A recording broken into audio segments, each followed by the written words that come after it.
your best experience.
And welcome to GH1 News tonight. My name is Keminni Amanor. Coming up over the next hour.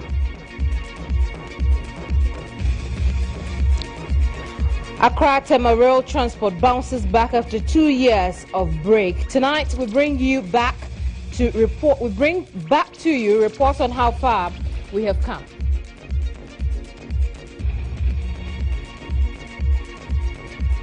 Also coming up tonight, Ghana makes nil progress in the fight against corruption in latest index. Just trust the police. Minister of the Interior Ambrose Deria lays fears as reports on kidnap cases go rife.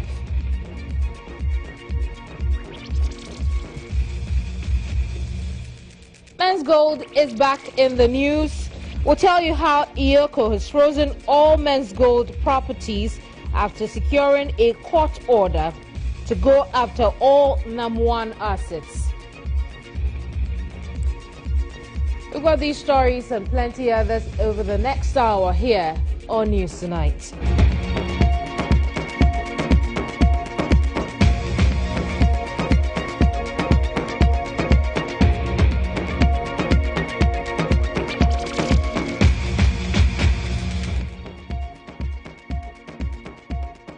Many thanks for choosing News Tonight.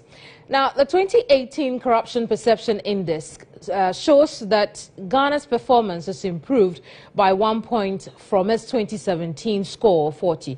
According to global anti-graft body Transparency International Ghana, the score is a positive departure from the continuous drop the country has been experiencing since year 2015. The 2018 Corruption Perceptions Index, released worldwide by Transparency International, scores and ranks 180 countries and territories by their perceived levels of public sector corruption. The 2018 CPI draws on 13 surveys and expert assessment to measure public sector corruption, giving each country a score from 0, that is highly corrupt, to 100, very clean.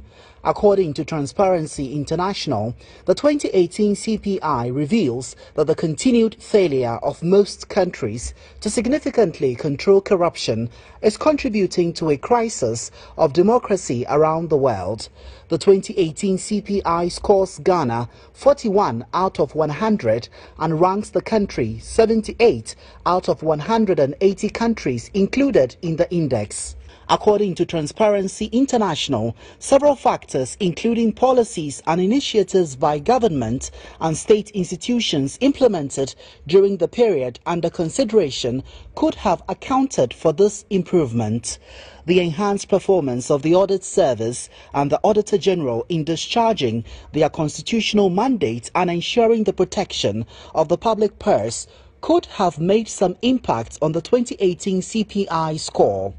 The paperless port clearing system under the Digital Inclusive Agenda and the establishment of the Office of the Special Prosecutor to fight corruption and corruption-related offences in spite of the office's teething challenges could have equally impacted on Ghana's 2018 CPI score. The ongoing judicial service reforms, including efforts to promote high standards of integrity among judges and magistrates and judicial staff, the e-justice system cannot also go unmentioned. The latest CPI ranking comes on the back of assessments by civil society organizations, including the Ghana Anti-Corruption Coalition, which have lauded the Akufo-Addo-led government for fulfilling its promises for the creation of the Office of Special Prosecutor, the removal of nuisance taxes, and the use of technology to mobilize more revenue. They acknowledged the progress the government had made in the passage of the Right to Information Bill, the improvement of the property valuation regime, and the enhancement of revenue management. Government has, however, been faulted for failing to fulfill its promises in relation to the election of metropolitan, municipal and district chief executives, the passage of a fiscal responsibility law, and ensuring an effective assets declaration. Contrary to the MPP's promise to oversee the election of MMDCEs in 2 years after coming into office, the election of MMDCEs has been postponed to 2021 instead of the promised 2018. The current government has also failed to send a bill to Parliament to amend the Public Officers Act 1998, Act 50, to ensure an effective assets declaration regime. The MPP promised to amend the relevant sections of the Criminal Offences Act 1960, Act 29, to make corruption a felony, but clearly there is no bill before Parliament to make this amendment a reality. Questions have also been raised about the commitment by the MPP government in dealing with current government appointees accused of corruption. It is, however, worthy of note that there have been a few cases involving appointees of the previous government before the courts. In spite of all these shortfalls, the Akufo-Addo-led MPP administration has still not adequately resourced the Commission on Human Rights and Administrative Justice (SHRAJ) and the Audit Service to hold the government accountable. Clearly, the dwindling budgetary allocations to these institutions do not show a fulfillment of this promise. Still on the subject of the Corruption Perception Index, the Executive Director of the Ghana Integrity Initiative, Linda Ofori-Kwafo, commended Ghana for the improvement, albeit minimal. She, however, stated that the score should be consolidated because a score of below 50 means that the country still has issues with corruption. This year, 2018, 13 different surveys were used to compute the CPI scores. So then we are focusing on public sector corruption, and the main indicators are administrative corruption and political corruption. Last year we had 40 for Ghana's score on the CPI, and this year we were able to get 41. So we call it a departure, a positive departure from the decline. But obviously the gain was just by 1 point. And people want to give different interpretations to it. To play safe, I would say it's an improvement over last year's score. So many factors could have accounted for this. And then we will allow other people who want to do other discussions on it to actually explain it the way they want. But as an objective organization, representing the facts as they are, Ghana got 41 out of a clean score of 100. And last year, Ghana got 40 out of a clean score of 100. And the CPI says every country that scores below 50 still has issues of. Now, we've been talking about Ghana's past performances. Let's take a look at how we fared on the index since 2012. Now, as you can see on your screen at the moment, 2012, we made a score of 45. We improved minimally in 2013 when we clocked 46. And then we made a 2-point increase the year after, 48%. We dropped again to 47%. Essentially, Ghana has been below the 50% mark since 2012, having our lowest score in 2017 at 40. And it would appear that in 2015, we're seeing an increase of just 1 point still again below the 50% mark required to see any significant improvement in our perception index score. Now, the 2018 CPI score is a positive departure from the continuous drop the country has been experiencing since the year 2015, as I have explained earlier. The question many are asking is how we can improve this in the future. Many believe that we should be looking at tackling some of the core issues that have come up as far as corruption is concerned. But there you have it. We've always been below the 50% mark. Whether or not it's an improvement for us to celebrate, leave us your comments on our social media handles. Right now, however, let's go to the Economic and Organized Crimes Office. Now, this office has secured a court order to seize all assets belonging to the embattled Chief Executive Officer of Men's Gold, Nanapia Mensah. A statement by IOCO released Tuesday, January 29, signed by the Head of Public Affairs Unit, Jacqueline Avotri, stated that all persons, including employees of affected companies with properties belonging to Mr. Mensah, popularly known as NAM1, must send them to the IOCO office or will constitute a contempt of court. Now, here are excerpts of the statement, and if you're wondering what we mean by properties of NAM1, the statement lines up a long list, and it includes Xylophone Art Complex, Men's Gold Complex, Men's Gold Limited, vehicles of Men's Gold Limited, Brew Marketing Consult, Star Madrid Football Club, Xylophone Music and Media Company Limited.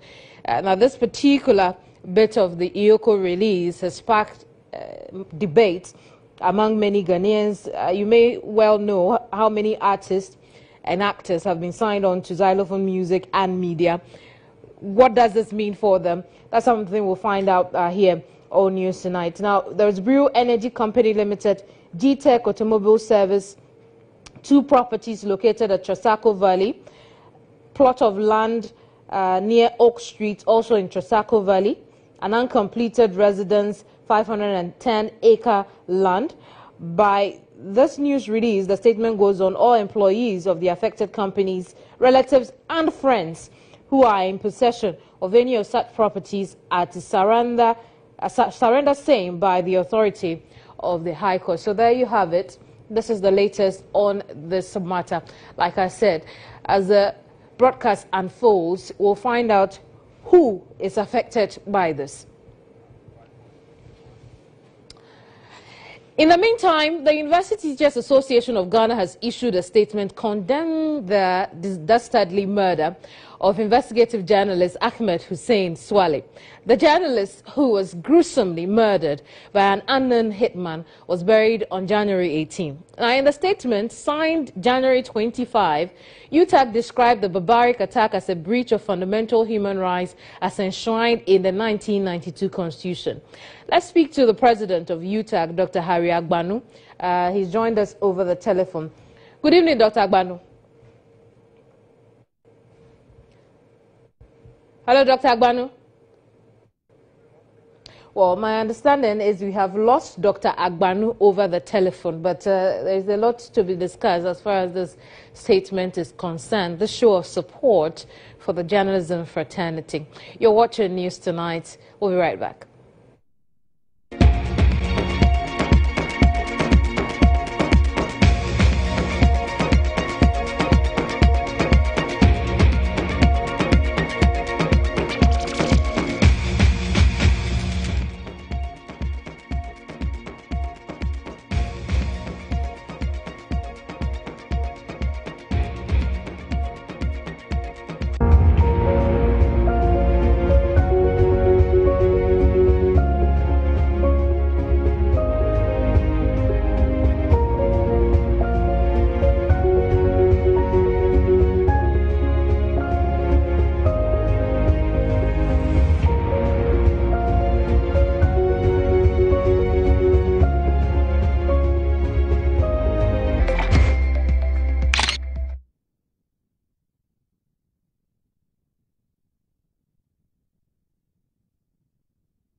A new day comes with a new hustle.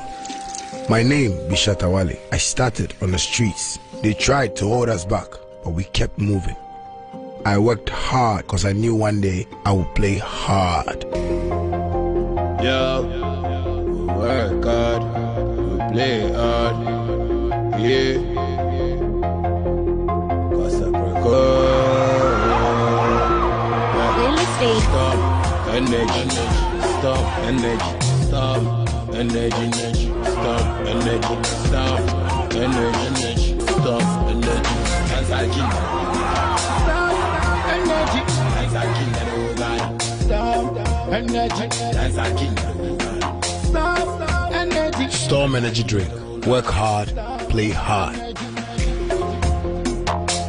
Everybody said I'm loving. To anyone who ever pushed me to go further.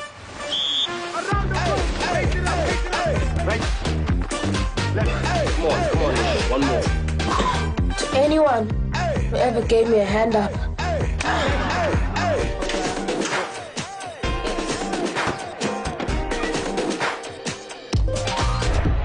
To those who work together to set the bar higher.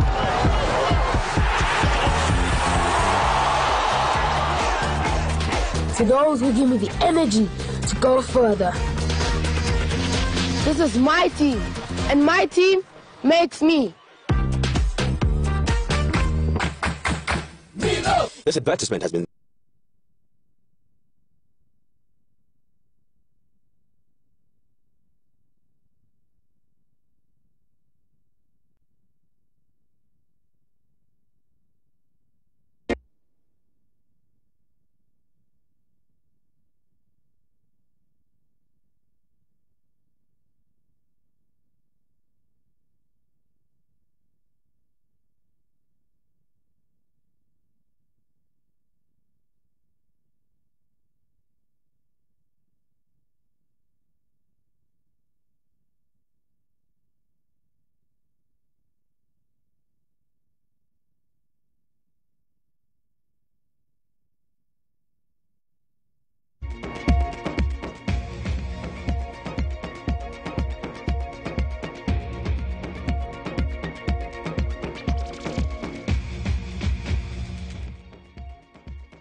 Welcome back. You're live on GH1 television. This is News Tonight with me, Keminni Amanor.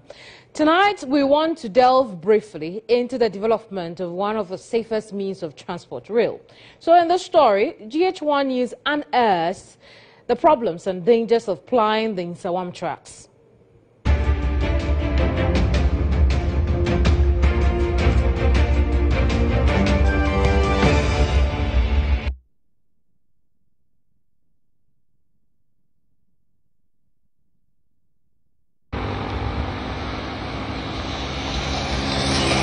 Traffic jam, the bane of many commuters on Accra, Tema and Nsawam roads. The situation has worsened following months of dormant Nsawam, Accra and Tema Accra railway lines. In Accra, traffic need too much. If you are especially if you do Kukasuko of Anko barrier, traffic need too much. In Tema into me the end doing them, and they bounce one so from Ofanko to Because I don't say too much in time into me at the end doing them. Bit made the best say 2 hours, 1 hour crown. I wouldn't then be out here then. Okay. Is it in one? A bit my boy said, yeah, a 2 grand back a bit my boy because a lot of fun. Aside dealing with traffic on roads, data shows that more accidents occur when commuting with vehicles as compared to rail transport. In 2017, over 8,000 motor accidents occurred in the Greater Accra region, while the national outlook was over 20,000. In January 2018, 68 people died as a result of motor accidents, according to the Motor Traffic and Transport Department. In spite of the worsening carnage on the roads, little attention is given to a much safer means of transportation, the railway sector. GH1 News expose in June 2017 showed the bad state of the Nsawam Accra rail tracks and the train coaches. The balance in me, I should say, be the train I should say be photos. You see, some places we don't turn lead, don't do this properly. The situation was overlooked by authorities until an Accra-bound train from Tema derailed at Tesano in September 2017. Because normally derailments, it makes sense that it's normally the front that derails. In this instance, it is the rear. The front and the middle have passed safely, and it's the rear that is upended. So this is something for the investigators to look into. The train derailment was to serve as a wake-up call on authorities to fix the deplorable nature of rail tracks and passenger coaches. Both the Tema-Accra and the Nsawam-Accra trains have since stopped commuting passengers.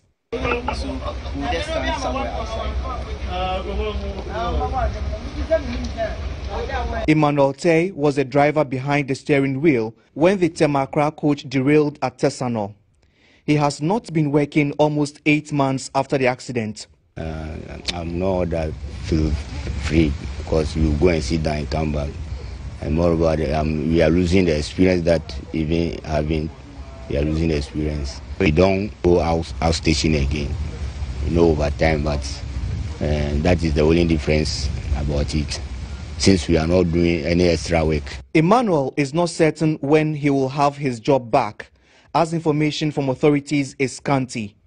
He takes me to where the train coaches are being kept.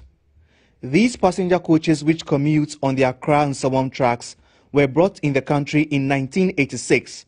That makes the coaches 32 years old. These rickety coaches, which put the lives of hundreds of Ghanaians in danger whenever they are used to commute them from Accra to Nsawam and back, are undergoing repair works, and it's expected that when these repair works are done, these coaches will be back on the tracks. Some of the coaches have gone through a series of rehabilitation over the years, yet authorities believe it is still fit to go back on the tracks. Parts of the coaches are being kept here at the railway workshop in Tema. Engineers say there are no spare parts to repair the damaged coaches. We are waiting for some parts. There are no parts for the spoiled parts. We are still waiting for the spoiled parts. How long would it take for the parts to arrive? That one I can't tell unless you ask my senior men. Those are in Takrady. These electronic trains, worth $23 million, commissioned by late President Atta Mills in 2010, have been parked at the trip shed. It follows the derailment of one of the coaches at Tesano in September 2017. The train coaches have not undergone routine checks for 5 months now due to lack of diesel. Engineers say this situation, if not rectified, will render the passenger coaches useless in the long term. Meanwhile, the train station at Tema is now being occupied by squatters, while the station in Nsawam continues to deteriorate. Checks at the Nsawam train station shows that no repair works have started on the rail lines, which are in a very bad condition. Now, there is also no indication when the repair works will start, although the trains here were grounded about 5 months ago. Residents are complaining bitterly about the situation. Because the train here, Juma, you cook Roma Kofanioma, Eana, Yanyanu, easy. Just say, Ufaka free air quakra. We in and out here 10 cities. But so food trainer, Omoji 2 cities. 2 cities in the Crampo, no Niomano, Ebiomajiwa, 1 city. But says ya Ukranioma, now free, and now quakra. Ube free Kroma Bankwa was about 20 Ghana. Into train no any humanity. I am baby. According to experts, Ghana needs $10 billion to execute a railway master plan. While it struggles to revamp the Nsawam-Accra railway line, efforts are being made to establish the Accra-Ouagadougou railway network. The master plan is being reviewed to make sure that the train line takes into account the new economic developments that are taking place. So yes, there's a policy. The policy is to build 4,000 kilometers of rail within a certain period of time. The master plan said that this will be completed by 2047. The railway sector in Ghana remains underdeveloped. More than a century after operations began in 1898 in the western regional town of Sekondi. Out of the 947-kilometer track length of railway line the country could boast of, only 130 kilometers is operational, providing freight and passenger services. The Sustainable Development Goal 11 charges countries to provide access to safe and sustainable transport systems for all by 2030. Ghana's rail transport system, if not revamped, may not achieve this goal. Nabil Ahmed Rufai, GH1 News.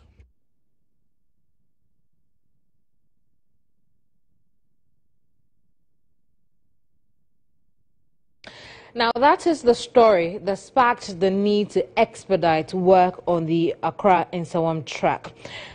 2 weeks ago, the Railway Ministry said the tracks were ready for coaches to travel, but what appears to be the unexpected drew back the plan. It was time for action, and demolition was imminent.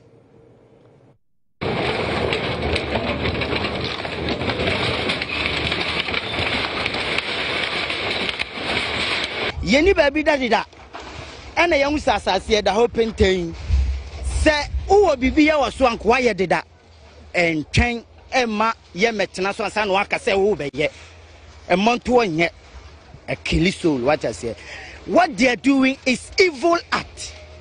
It's an evil because so be didi no be need there a evil act. Omo free Liberia kro mu ni baby ti government ehu omo mobo epe baby ma omo a yato odin Liberia camp. For instance, yensu Ghana for okay fan say yen yensu refugees and ya begu Accra. It won so pe baby ma yen na etu hodin ma yen. She at least in come my time kakra na nke emfa hu hwe adwuma eno an ye ne de hwe ye ma o ye tonwade bebre firi ha ko adwuma enti se mo pam ye se enko a enya ahyawo ne kro no na bedoso wo Ghana ahyawo ne kro no na bedoso wo Ghana enti de mo ye mo hwe mo chi o mo kan hu sese 4 years ni dura yen na mo bu ya tantan de bola so na mo mfa ye nya hwe no yen nso ne be sa akwa akoto aba na mamu o enti mo ya mo nso ne nso ye nipa no ponya life by no onye na sum jone so nyi asum due ya dia bele fire ana sambe asabe bia akufo ado no wono o ma be bi ntina na se bia be hia ne bia de beto na beto me yafrum asantoa ana me ka sana akufo ado ye na nye nto o Ghana ni aso onye Ghana ni anko badwene onye Ghana ni nto o nwene ho lepa bebre na free nyamia bebre o mo bobo bra o adwuma so no manum ademo obi a obeya adwuma na nsa na no na badru bo obonu so no mo be se no ase jabade go kan no mo be chi aburu ye enti ade mi ka jeri kan se kongo motena kita ye na je o mo si okonya no so ba yesu na be yina fra okonya no so atale na sha mo so na de sha mo yesu be ru atale no sha jabra no gwa so ko sha station so ma bi no adatra no so mo go pam station fo no afro no mo tinche o mbaba pata abobra no na che se mo ya na mo titi o na mo se mo hwe nipa e ka nipa e bo wa ha se a enye ka ketoa and I answer you be or my baby say and penquay. Mobile cran a bia macase, watchna, Yamam watchna, Monfen Salmon, Yamanco. Near Tiati and near Sabi, Bia, Abba Bessenoi. Bosiana Maquaquaja, Media query, you see me Quaquajis can a friend. Any pan or Begini Sicana and Sicamana, or my Chimin Cotman, I say, you be the enemy and Sicamano. That action was subsequently followed by the relaunch of the Accra-Tema rail lines as part of its measures to revamp the sector. The test run conducted Tuesday morning is the realization of government's promise to construct a 500-kilometer rail system in less than 2 years. The 15 million Ghana cedi project is expected to provide Ghanaians with the fastest transport means as well as create jobs for the youth as a means of tackling congestion and unemployment. For Ghana's railway, it's been one promise after the other. The first time Ghanaians were assured of a revamped railway sector was in the year 2013 under the NDC as their main agenda. It was expected to be about 407 kilometers of new railway network across the country. A 6-phase project to rehabilitate existing rails was also factored in this plan. But this master plan was never realized and the country's rail sector was left in a sorry state. Rusty coaches, weedy rail line, a reality sadly discovered by GH1's Nabil Ahmed Rufai some 2 years ago.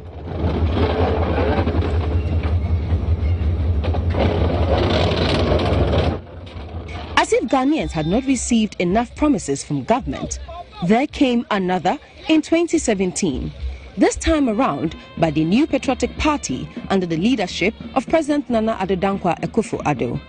The president assured that his government has what it takes to transform the railway sector under the 2020 Rail Sector Transformation Agenda. Sector Minister Joe Gate lauded the president's promise and stated emphatically that work had begun. Fast forwarding, months after a shutdown of the Accra to Tema railway line, there came a glimmer of hope.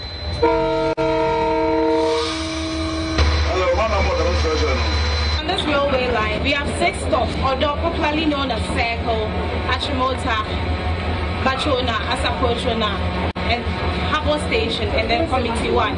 Operations commenced on Tuesday with the train embarking on its first test run. The 6-carriage train has a capacity to carry 600 passengers. For the next 2 weeks, the sector developers have offered free rides to passengers. We are moving to Tema in a bit, but let me say that it's going to take us 30.8 kilometers to get to Tema. We moved from Kantamanto. We made our first halt at Odo. Now we are right now heading to our first stop actually at Achimota. And as we've all been anticipating, the railways have been actually opened officially. So we are going to see some kind of boost in this particular sector. The main project is the one from Accra to Nsawam. And because we had to go to Tema, we also had to do some remedial works on that line. But then the total contract sum is 50 million Ghana cedis. The free ride starts this evening, and for the next two weeks, passengers will still enjoy the free ride. Now, the route is very simple, from Accra Station up to Committee 1.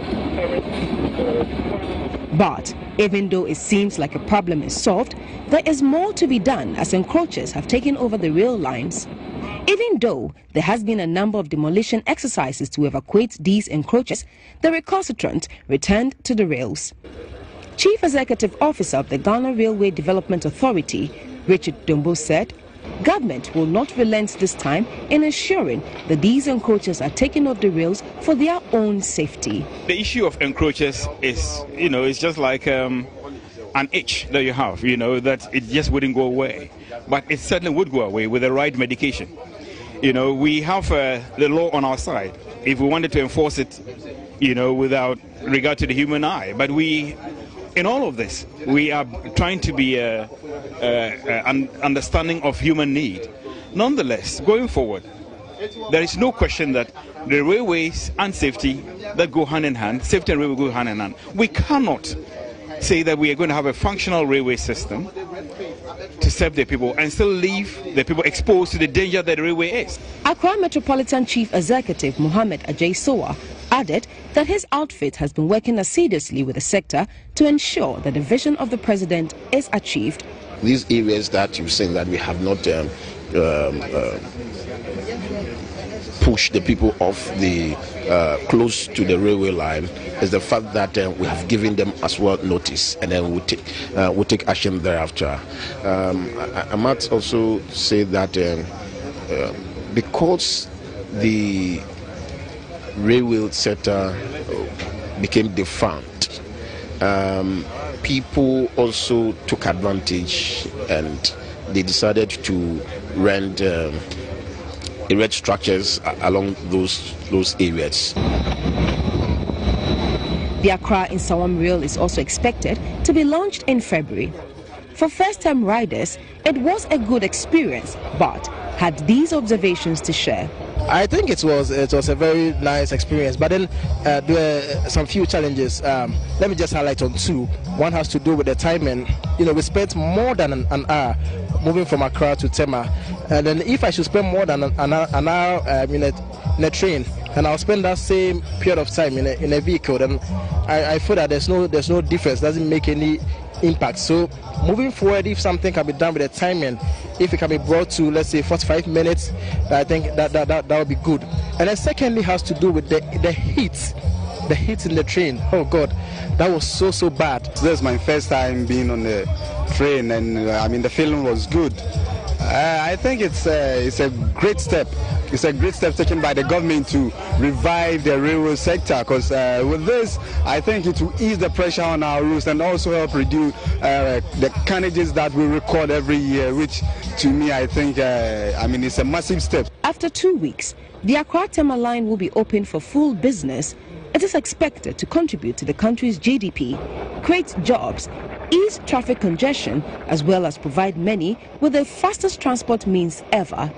The general public has, however, been advised to pay for these services, as it is the only means to sustaining the sector. That'll be all for Insights tonight.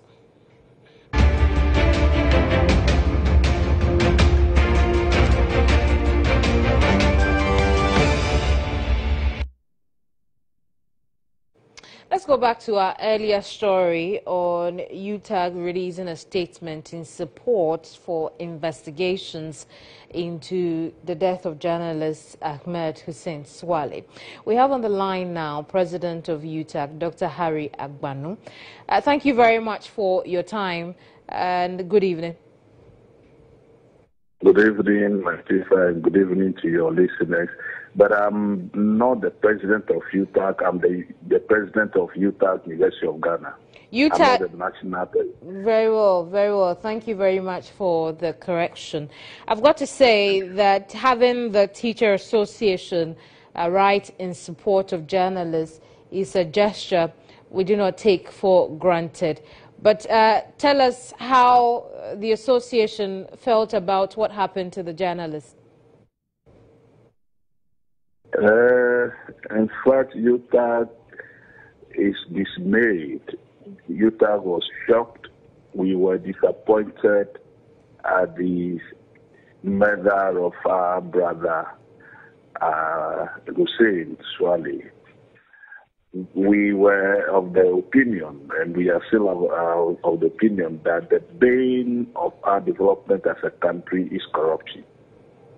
And so any individual, any group of people, any authority that decides to champion the fight against corruption in this country, that person needs to be applauded, rewarded, and not be killed the way Hussein was killed. So for us, it was an unfortunate situation and something that must be condemned by all. And I believe the whole people members all over the country and agree even on the wording of the statement.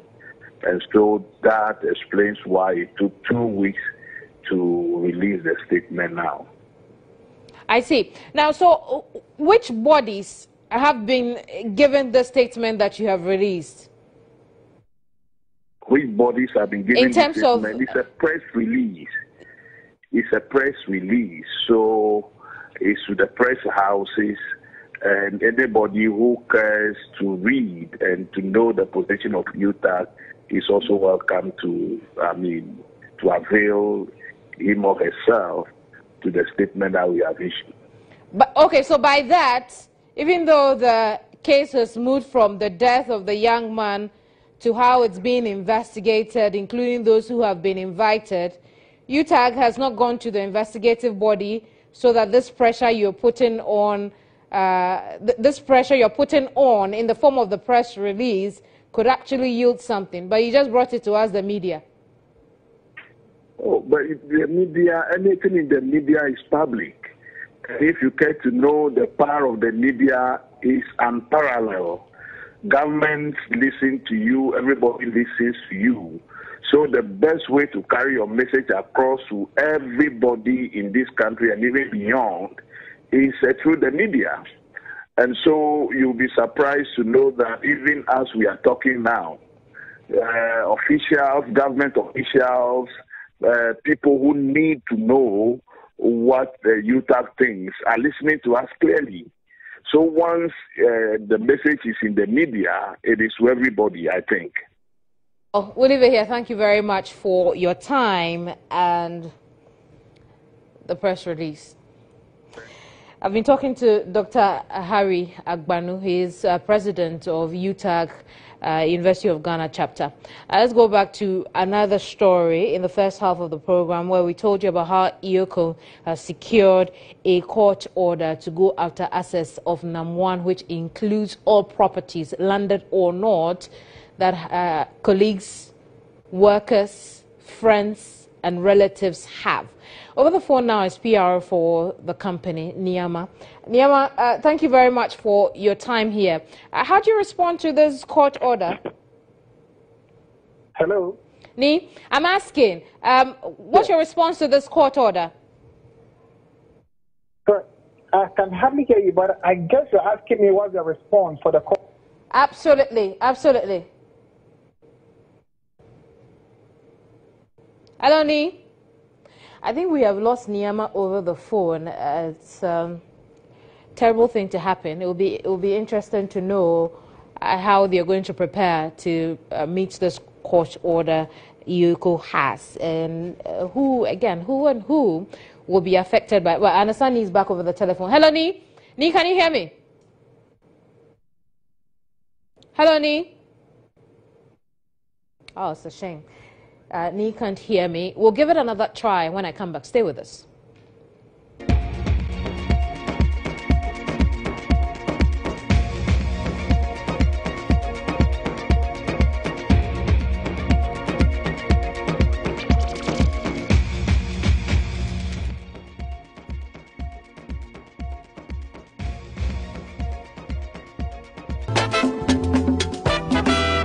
The Ghana Trade Fair Company brings you the 23rd Ghana International Trade Fair under the theme Made in Ghana, Globally Accepted. Date 28th February to 11th March 2019. Checked. Venue, the Ghana Trade Fair Company Law. Checked. What's next? You have to register. Yes, today. Agriculture, fashion, food processing. Check ekrasi.com. Tourism, pharmaceuticals, manufacturing, and just any product or service. Rush to register. Exhibit, sell, network, and be globally accepted. Get involved in the 23rd Ghana International Exhibition. Call 0241 818658, 0555 528817, or 0552 474632. Or visit www.tradefairgh.com for further inquiries. Made in Ghana, globally accepted. Sponsors, media partners.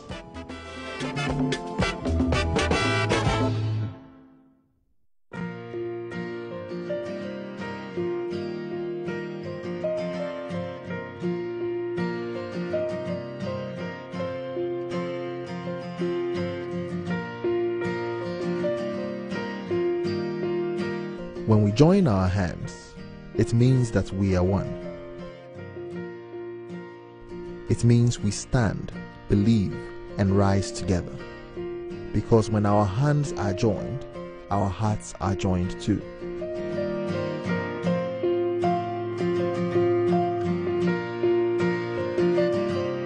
And when all our hearts beat as one, extraordinary things become possible every day. The more you drink awake water, the more we can help keep hearts awake. For every bottle you buy, an amount will be donated to the National Cardiothoracic Center, Ghana. What is beauty? Is it full, dark shining hair and radiant skin? Is it 50 shades of melanin perfect with hair that is not afraid to explore, to wear it up, or let it down? Is it a stylish aura or an alluring glow, full of character? Is it a cute and irresistible charm, or a simply gorgeous smile? Beauty is whatever you make it to be. So, rule your beauty with Gandu Cosmetics.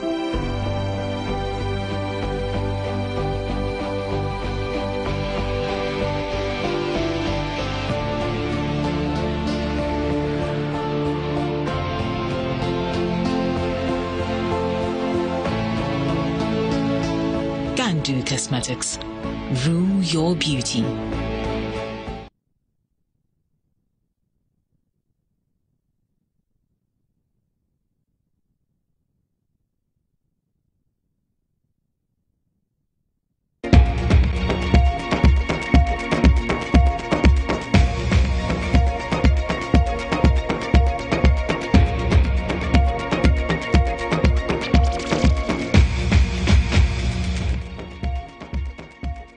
Well, glad you're still with us here on News Tonight. Let's go to that story about Yoko securing a court order to go after NAM1's assets. Niama is PR for the company. He's joined us over the telephone. Ni, if you're back on, tell us your response to this court order. Yes, thank you, Keminni. Good evening and good evening to all your viewers. Yes, indeed, we've received the court order from Yoko. And this afternoon, we've referred the letters to our lawyers. And I'm sure tomorrow we'll meet the lawyers to advise us on the way forward. I thought you would have been telling me that you're preparing to adhere to the court order. But if you tell me you have referred it to your lawyer, what exactly are you asking your lawyer to do? Oh, you know, for the past 2 months or so, Yoko has been investigating our operations, and we have been complying and helping Yoko in their investigation. So this court order coming from Yoko is not a surprise at all for us. Indeed, for the past 2 weeks or so, officers of the company have been meeting with the officials of Yoko, and we're having a lot of discussions and the way forward for the company. So what I'm trying to say is that since this is a court order from Yoko, as management, what we can do is to refer the letters to our lawyers, and they will respond to it. Is it safe to say you are contesting this? Not at all. What I'm saying is that we'll be complying with the Yoko since they started investigating us. But don't forget that Yoko, the Act 804, if you look at Section 33 and 34, the executive director has the powers to go to court to secure a court order to freeze a company asset that is under investigation. And this is the exercise that he has exercised. And we, as a company and law-abiding citizens, will definitely comply with that. And then we'll help Yoko to achieve the necessary output from this court order. If this court order were to be applied, what are we looking at as far as the assets, both landed and otherwise, are concerned? The workers, the artists and actors you signed on, because it affects nearly every other subsidiary or sister company of Men's Gold. If this court order were to be applied, what are we looking at here? What's the nature? Well, that's what I told you, that I cannot tell you the effect they're going to have on the company per se, because we just received it yesterday, and we are going to sit down with the lawyer. The lawyer will then brief us to let us know the effect it's going to have on the company. And when that briefing is done, maybe we can have a discussion on it tomorrow. Very well, Ni. Thank you very much for your time. Niama speaks for Men's Gold. You're speaking to their lawyers as far as this court order to seize assets is concerned. The Vehicle and Assets Dealers Association of Ghana has served notice to government, giving it a 2-week ultimatum, or they will stage a massive demonstration. That's coming up in business. Stay with us. Business Brief is brought to you by Everywhere You Go, MTN.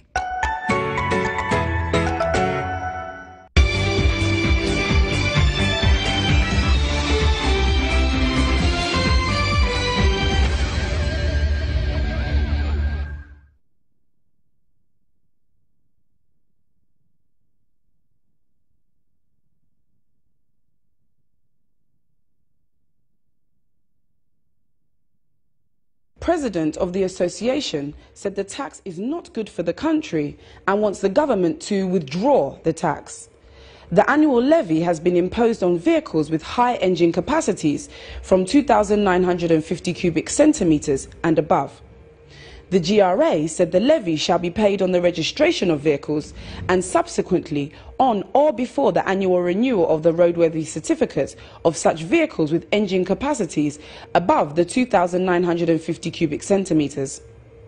The president, who is tagged as a listening president by all Ghanaians, will hear their plight and withdraw this tax. We, the car dealers, in conjunction with these other concerned groups and associations, will be left with nothing but to stage a very huge demonstration against this policy if it is not withdrawn within 2 weeks after this press conference. Executive Secretary of the Chamber of Petroleum Consumers, Duncan Amwa, who joined the campaign against the implementation of luxury vehicle tax, urged Ghanaians who are aggrieved by the implementation of the tax to join the protest.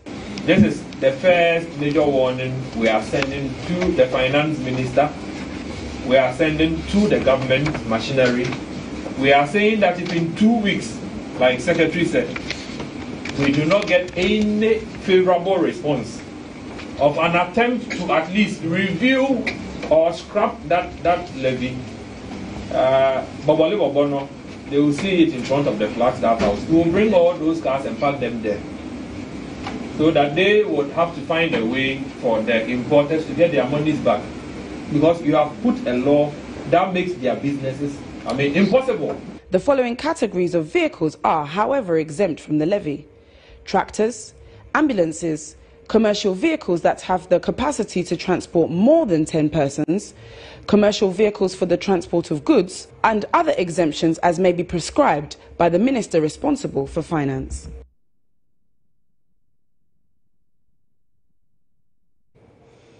In other business stories, a listening MODEC and an active Petroleum Commission has given birth to a secondment training where 16 Ghanaians working with MODEC will be in Brazil for 6 months apiece for a skills development training ultimately aimed at filling the gaps within Ghana's upstream oil production industry. CEO of the Petroleum Commission, Egbert Fable Jr., told the nominees not to treat the opportunity as a tea party. The 16 individuals will receive a 6-month hands-on training which spans across different aspects of the petroleum drilling industry. CEO of the Petroleum Commission expanded on the state agency's commitment towards upholding constitutional stipulations on petroleum activity in the country. He highlighted the need for the production services company to leverage the local content in its activities. We are the Petroleum Commission able to go into our database and tell these companies that, well, we have this number of Ghanaians who can do the same role, so we are not going to recommend to the Ghana Immigration Service to approve some of these requests. And then if we also don't have the needed, let's say qualified Ghanaians, we look at it critically and say, okay, then put this number of Ghanaian employees or even, fresh engineers out of school from our database, put them on a training program and ensure that in a short time, maybe in about a year, 2, 3, depending on the technical, demands of that particular role, that this number of Ghanaians are trained to be able to have. What we have witnessed today is testimony of what the new path that the Commission is charting. MODEC's head of global operations, Takashi Nishino, implored the nominees for the training program to capitalize on the opportunity presented them. I do believe that all and each of our trainees will be impressed and encouraged and learn lots of things during their stay. I really expect that they will bring such experience back to Ghana and proactively lead our safe and efficient production here in Ghana. Deputy Minister for Energy responsible for finance and infrastructure, Joseph Kujo, stressed on the need for compliance and fair exchange with regard to international firms operating in Ghana's energy sector. We encourage even local indigenous Ghanaian companies to train Ghanaians to build their capacity, spend and train people. We encourage the foreign companies to do the same. An organization is as good as its people. An organization is as only competent. Your competence is the competence of your people as an organization. So if you train them to be more competent and more competitive, your organization also becomes more competent and competitive. Local content law enjoins contractors and subcontractors to ensure that Ghanaians with the requisite expertise and qualifications are employed ahead of foreign nationals. This training is expected to fill the knowledge gap. We spoke to some nominees. Being sent to Brazil, they've been in existence for 15 years now, so they've probably got a whole wealth of experience and knowledge that I think they'll be able to impart onto me that will make my job more efficient when I can get back, and also will help me to pass on knowledge to anybody who finds themselves entering a document control role within Modec Ghana Limited. We come at a stage where everything has been constructed, so we just have to, it's just like buying a phone and reading the manual and just starting the operation. But to know the nitty-gritty of the operations, of the construction, is what we are going to be benefited when we go for such a program. So I think that is what I hope to learn, to go see more, know reasons why this is put in place, why we do this, why we do that, and come back and actually add it to what we do here. Modec has been providing competitive floating solutions for the offshore oil and gas industry. That's it for business. Where there's more news ahead, don't go away. Business Brief is brought to you by Everywhere You Go, MTN.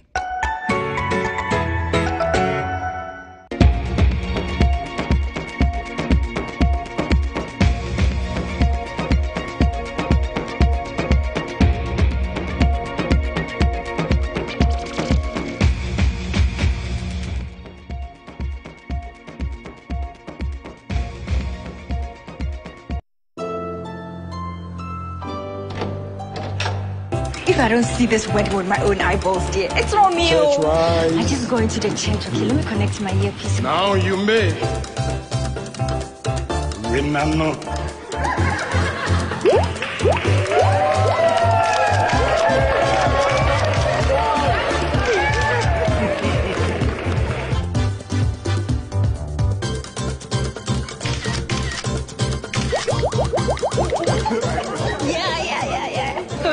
Who stop meets by their sharing here?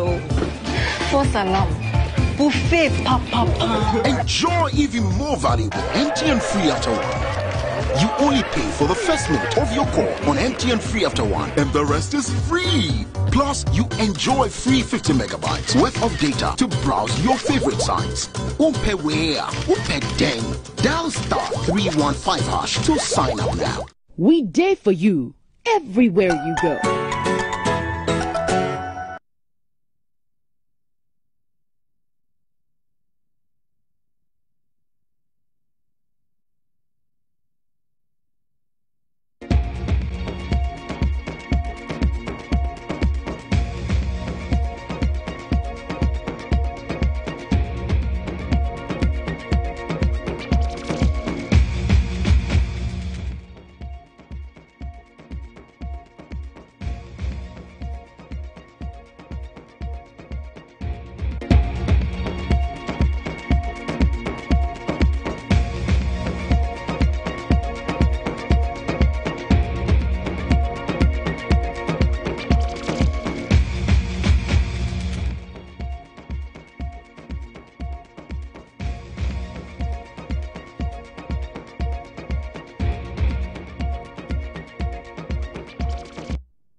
In other stories, defense lawyers in the case of the Republic versus Eugene Bafo-Boni and 4 others are opposing the admittance of the 5th prosecution witness of the state. According to them, details captured in the 5th witness's statement pose a threat to rights of the accused persons to a fair trial. They further argue the statement by the 5th witness is an attempt by state prosecutors to disavow evidence given by previous witnesses who have already appeared before the court. The presiding judge, Justice Eric Chebafo, questioned the defense's position to the evidence and suggested they be excited because it will certainly go in their favor.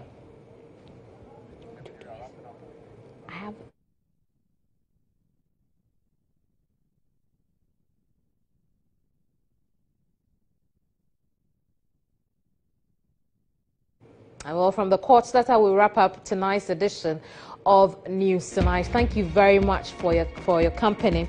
Do catch a playback on Facebook and on YouTube. My name is Keminni Amanor. At 8:30, join us for State of Affairs live with Anabanamwa. Good evening.